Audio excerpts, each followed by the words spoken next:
নমস্কার, আমি শিলা। শিলা ডায়েরি চ্যানেলে তোমাদের সবাইকে স্বাগত। বন্ধুরা, আবারও অনেকদিন পর হাজির হলাম নতুন গল্প নিয়ে। গল্পটি একটি রহস্য গল্প। আশা করছি গল্পটি শুনতে অবশ্যই ভালো লাগবে। আর গল্পটির সাথে রোমান্টিকও। গল্পটি পড়ে আমার ভীষণ ভালো লেগেছিল, তাই তোমাদের সাথে গল্পটি শেয়ার করলাম। গল্পটির লেখিকা হলেন রানী আমিনা। আশা করছি গল্পটি শুনে তোমাদের ভালো লাগলে অবশ্যই লাইক, কমেন্ট ও শেয়ার করবে। অবশ্যই কমেন্ট করে জানাতে ভুলো না গল্পটি কেমন হয়েছে। আর একটি ছোট্ট কথা জানাই, যেহেতু আমার ঘরে ছোট মেয়ে রয়েছে, তাকে নিয়েই আমি রেকর্ডিং করি, তো গল্পে একটু সাউন্ড হতেই পারে। প্লিজ একটু মানিয়ে নিও সবাই, কেমন? চলো আর দেরি না করে শুরু করা যাক আজকের গল্প আফিটিয়ান। লেখিকা রানী আমিনা। উত্তরের ঘন জঙ্গলের পাশে আলিশান বাড়িটার লিভিং রুমে সোফায় বসে আছেন শামসুল কাদের। পাশেই বসে আছে তার ছোট্ট মেয়ে রুমাইশা কাদের। এই বাড়িটা শামসুলের চাচাতো বোন রুনিয়া রহমানের শ্বশুর বাড়ি। যদিও শামসুল এখানে আসতে চাননি, কিন্তু ইশতিয়াক আহমেদ, রুনিয়ার স্বামী, এক প্রকার জোর জবরদস্তি করেই এখানে নিয়ে এসেছেন। আজ 16 বছর পর বোনের বাড়িতে পা রাখলেন শামসুল কাদের। একসময় এই বোনের বাড়িতে তিনি সারাক্ষণ পড়ে থাকতেন বোনের কাছে। রুনিয়ার নিজের কোনো ভাই বোন নেই, আছে একটা বোন।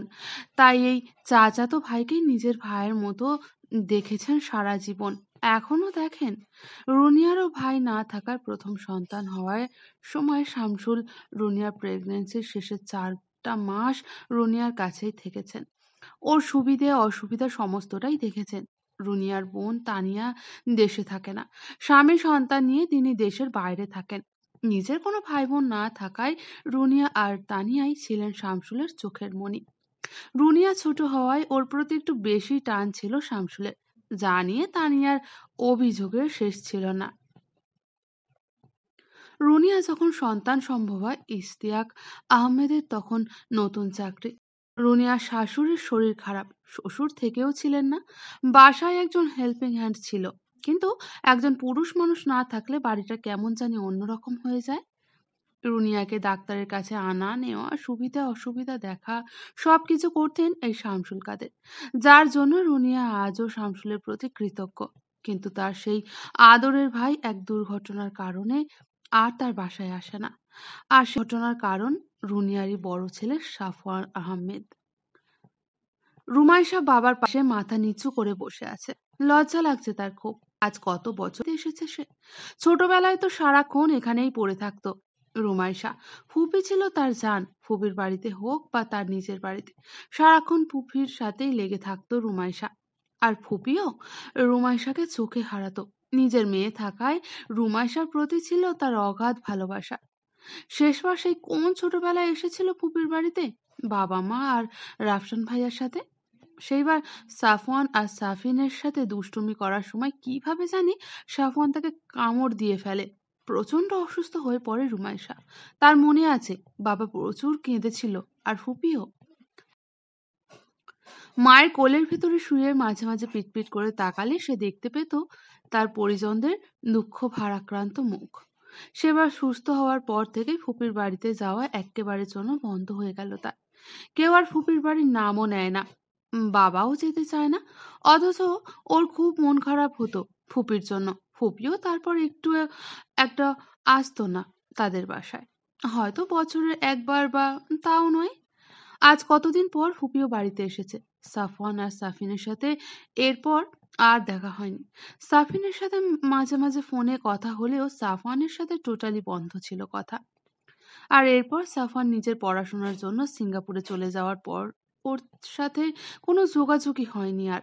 রুমাইশা বা ওর পরিবারের কোনো এক অজানা কারণে বাসার কেউ সাফওয়ানকে পছন্দ করে না, বিশেষ করে রুমাইসার মা আয়েশা খানম। কারণটা এখনো ওর অজানাই রয়ে গিয়েছে। রুমাইশাকে এইভাবে চুপচাপ বসে থাকতে দেখে ইশতিয়াক আহমেদ রুমাইশাকে স্বাভাবিক করার জন্য বললেন, রুমি মা, তুই মাথা নিচু করে বসে আছিস কেন? এতদিন পর ফুপির বাড়িতে এসেছিস, কোথায় মজা করবি, সবার সাথে কথা বলবি, তা না করে এখানে বসে আছিস। তখন থেকে তোর ফুপি রান্নাঘরে আছে, যা ওখানে যা, ফুপির সাথে গিয়ে একটু গল্প কর। রুমাইশা অনুমতি পাওয়ার সঙ্গে সঙ্গেই শামসুল কাদেরের দিকে তাকালো। কিন্তু শামসুল রুমাইশার দিকে তাকিয়ে গম্ভীর অথচ শান্ত কণ্ঠে বললেন, থাক, এখন যেতে হবে না। তারপর ইশতিয়াক আহমেদকে বললেন, দুলাভাই, আমরা এখনই উঠব। আপাকে বলেন কোনো আয়োজন না করতে। বসতে গেলে তখন আবার সন্ধ্যা হয়ে যাবে। শামসুলের কথা ইশতিয়াক আহমেদ আহত দৃষ্টিতে তাকালেন। সে যে শামসুল তার অতি আদরের বোনের জন্য সারাক্ষণ এই বাড়িতে পড়ে থাকতো, সে এখন এই বাড়িতে 10 মিনিটও বসতে চাইছে না। শামসুল তার শালক কম, বন্ধু বেশি।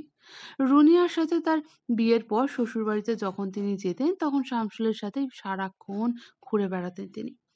বয়সে শামসুল তার থেকে কিছুটা ছোট হলেও বন্ধুর মতো ছিল তার। তার বড় ছেলে সাফওয়ান গর্ভে থাকাকালীন রুনিয়ার জন্য রাত দিন এক করে ফেলত এই শামসুল কাদের। বিপদে আপদে সব সময় বন্ধুর মতো পাশে থেকে সে বিপদ মোকাবিলায় ইশতিয়াকের সাথে ছায়ার মতো ছিল এই শামসুল। আর ইশতিয়াকও শামসুলের জন্য এমনটাই করত। কিন্তু এক দুর্ঘটনায় সব শেষ করে দিল। হাসি খুশি দুটো পরিবার কেমন জানি নিস্তেজ হয়ে গেল চরম সত্যটা জানার পর। ইশতিয়াক কিছুক্ষণ থম মেরে বসে থেকে বললেন, ঠিক আছে, তোরা বস, আমি তোর আপাকে পাঠাচ্ছি। ইশতিয়াক উঠে বাইরে যেতেই 1 মিনিটের মাথায় রুনিয়া এসে উপস্থিত হলেন লিভিং রুমে। এসে শামসুলকে ধমকে সুরে বললেন, কি রে শামসুল, এতদিন পর আসলি, এসেই যাবো যাবো করছিস কেন? হ্যাঁ, মেয়েটা নিয়ে এসেছিস, দুদণ্ড বসতে দে তাকে অন্তত। নাস্তা তো প্রায় রেডি হয়ে গিয়েছে নাকি? নাস্তা করে তারপর না হয় যাবি। এরপর রুনিয়ার দিকে তাকিয়ে বলল, রুমিমা, তুই আমার সাথে আয়, এখানে বসে থাকতে হবে না তোকে। রুমাইশা একবার শামসুলের দিকে তাকালো। শামসুল মাথা নেড়ে সম্মতি দিলেন। বোনের উপর তিনি আর কথা বলতে পারলেন না। লিভিং রুম থেকে বের হয়ে রুমাইশা শাফিনকে দেখতে পেল। সদর দরজা দিয়ে কেবলই ভেতরে ঢুকছে। শাফিন তখন কলেজ থেকে ফিরেছে মাত্র। রুমাইশাকে দেখে শাফিন ছুটে এসে রুমাইশার 2 হাত আঁকড়ে ধরল নিজের 2 হাতে। চোখ মুখ ওর আনন্দে ঝিলিক দিচ্ছে, মুখে হাসি যেন ধরছেই না। উৎফুল্লতার সাথে ও বলে উঠল, আপু, তুমি আমাদের বাসায় এসেছো? কতদিন পর। পাশ থেকে রুনিয়া বলে উঠলেন, হ্যাঁ, ম্যাডামরা এসেছেন, এখনই আবার চলেও যাবেন। কথাটা শোনা মাত্রই শাফিনের চেহারা ঠিক যেভাবে দপ করে জ্বলে উঠেছিল ঠিক সেইভাবেই নিভে গেল বেজার মুখে। বলল, কেন আপু, আজ চলে যেও না, থেকে যাও প্লিজ, কাল না হয় যেও। তুমি জানো বাসায় কারোর সাথে যে দুটো কথা বলবো, তা কারোর কোনো সময়ই নেই আমার জন্য।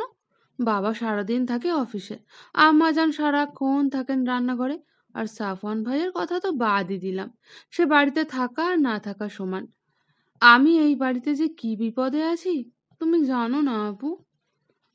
সাফিনের কথা শুনে রুনিয়া মুচকি হেসে রান্নাঘরের দিকে এগোলেন আর রুমাইশাকে বললেন, তুই এদিকে আয় আমার সাথে, ও কথা শুরু করলে আর শেষই হবে না। তারপর সাফিনের উদ্দেশ্যে বললেন, আর সাফিন, তুই গিয়ে ফ্রেশ হয়ে নিচে আয়, নাস্তা রেডি করছি আমি। সাফিন বাধ্য ছেলের মতো বাক্য ব্যয় না করে রুমাইশার দিকে তাকে সৌজন্যমূলক হাসি হেসে নিজের রুমে চলে গেল। রুমাইশা গেল ফুপির পেছন পেছন। রান্নাঘরে গিয়ে ফুপিকে পেছন থেকে জড়িয়ে ধরল রুমাইশা। তারপর খুব আদুরে কণ্ঠে বলল, তোমাকে খুব মিস করি ফুপি, জানো, তুমি এখন আর আমাদের বাসায় যাও না আগের মতো। কত মজা হতো তুমি গেলে। আজ আমায় পাটিসাপটা বানিয়ে খাওয়াও, তোমার হাতের পাটিসাপটা অনেক মজার। রুনিয়া রুমাইশার এমন কাণ্ড কারখানায় হেসে দিলেন, বললেন, দেখো মেয়ের কাণ্ড দেখো, এত বড় হয়েছে তাও তার বাচ্চামি গেল না। ছাড় এখন, দিব বানিয়ে। তোর বাপ তো আবার বাড়ি যাওয়ার জন্য উঠে পড়ে লেগেছে। মনে হয় আমার ছেলে এসে আবার তোকে কামড়ে আত্মরা করে ফেলবে। আমার ছেলে কি এখনো ছোটটি আছে? রুমাইশা এবার সাফওয়ানের কথা মনে পড়ল। রুনিয়াকে জিজ্ঞাসা করলো, আসলেই তো, সাফওয়ান ভাইয়াকে তো কোথাও দেখলাম না, ভাইয়া কোথায়? প্রত্যুত্তরে রুনিয়া চুপ করে রইল। রুনিয়াকে চুপ থাকতে দেখে রুমাইশা আবারও জিজ্ঞাসা করলো, আচ্ছা ফুপি, সাফওয়ান ভাইয়া আমাকে কামড়ে দিয়েছিল তো কি হয়েছিল? আমি এত অসুস্থ ছিলাম কেন? আমার মনে নেই স্পষ্ট। মা বাবাকে জিজ্ঞাসা করলেও কিছু বলতে চায় না। রাফসান ভাইয়াও না। আমাকে তো ছোটবেলায় রাফসান ভাইয়া কত কামড়ে দিয়েছে। কই, তখন তো আমার কিচ্ছু হয়নি, কেউ কিছু বলেও নি ভাইয়াকে। তাহলে সাফওয়ান ভাইয়া কামড়ে দিলে সবাই এরকম করলো কেন? রুনি আর চোখের কোণটা চিকচিক করে উঠল। কি যেন বলতে গিয়েও গলা আটকে গেল তার। কণ্ঠ কেমন ভারী হয়ে আসছে। নিজেকে একটু স্বাভাবিক করে নিয়ে রুনিয়া পাশে থাকা নাস্তার ট্রেটা দেখিয়ে বলল, এইটা নিয়ে লিভিং রুমে যা, আমি আসছি।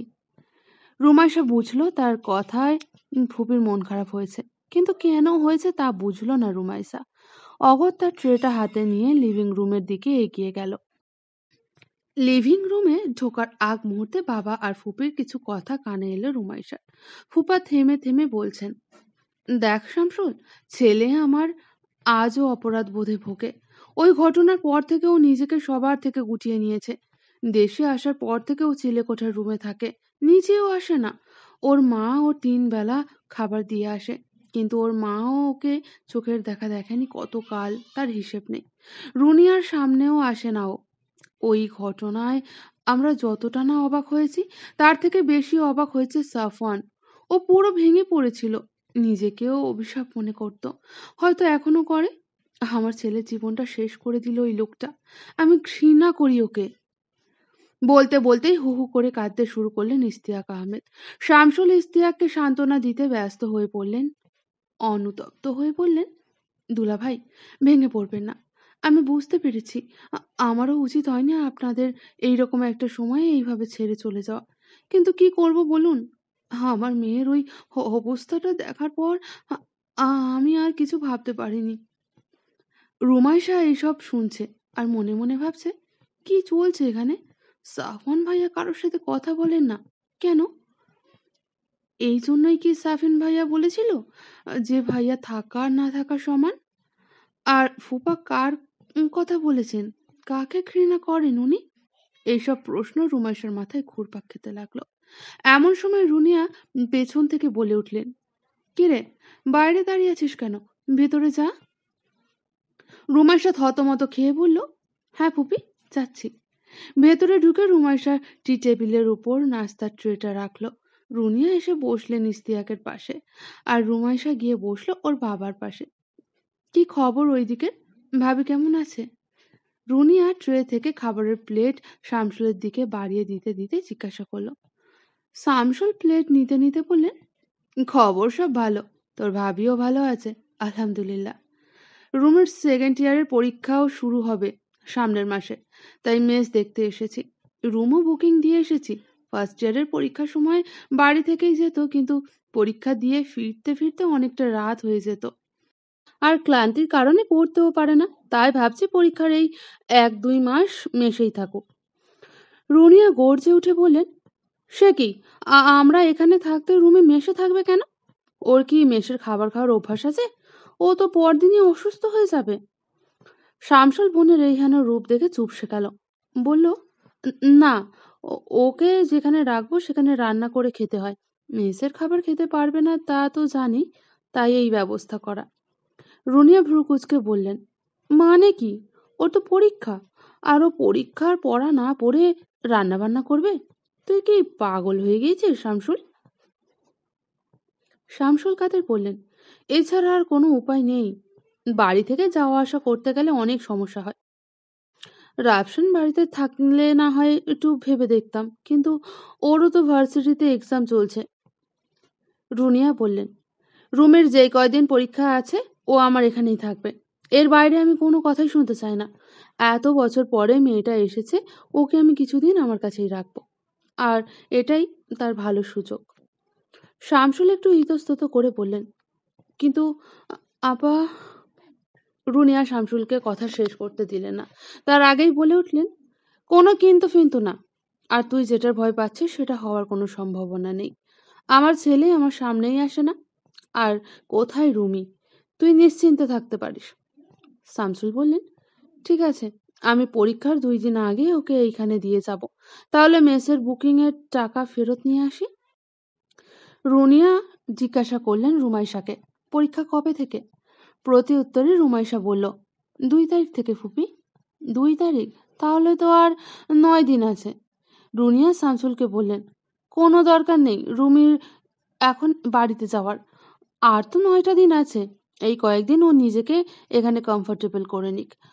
তুই ওর বই খাতা আর কিছু জামা কাপড় এখানে দিয়ে যাস, কেমন?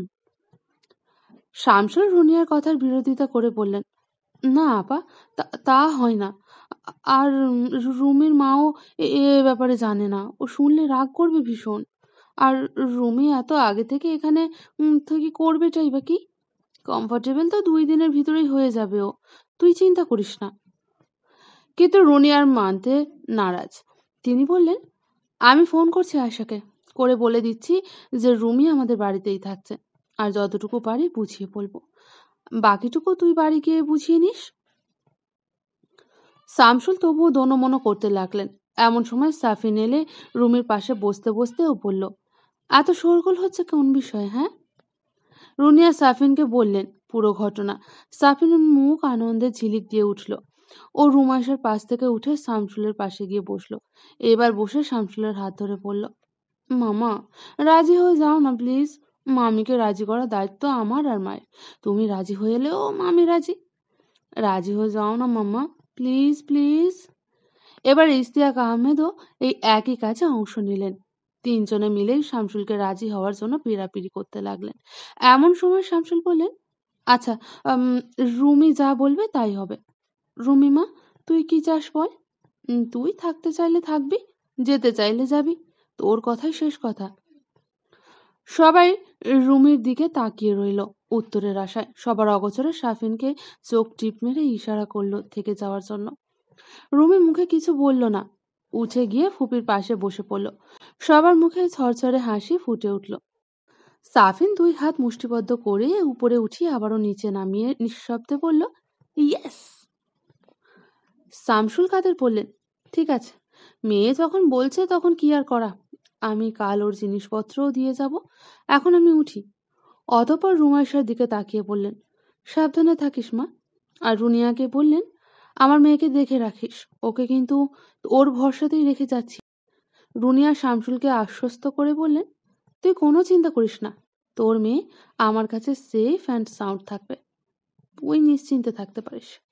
শামসুল কাদের মেয়ের দিকে আরো একবার তাকিয়ে গেটের দিকে এগোলেন বাড়িতে ফেরার জন্য। দোতলায় সাফওয়ানের রুম অনেক দিন ধরেই খালি পড়ে আছে। সাফওয়ান এখন চিলেকোঠার রুমেই থাকে, তাই দোতলার খালি রুমটা রুমাইশাকে গুছিয়ে দিল রুনিয়া। দেওয়ালের পাশ ঘেঁষে ঘুমানোর জন্য একটা বেড, আর তার সাথে দেওয়ালের পাশ ঘেঁষে একটা টেবিল চেয়ার।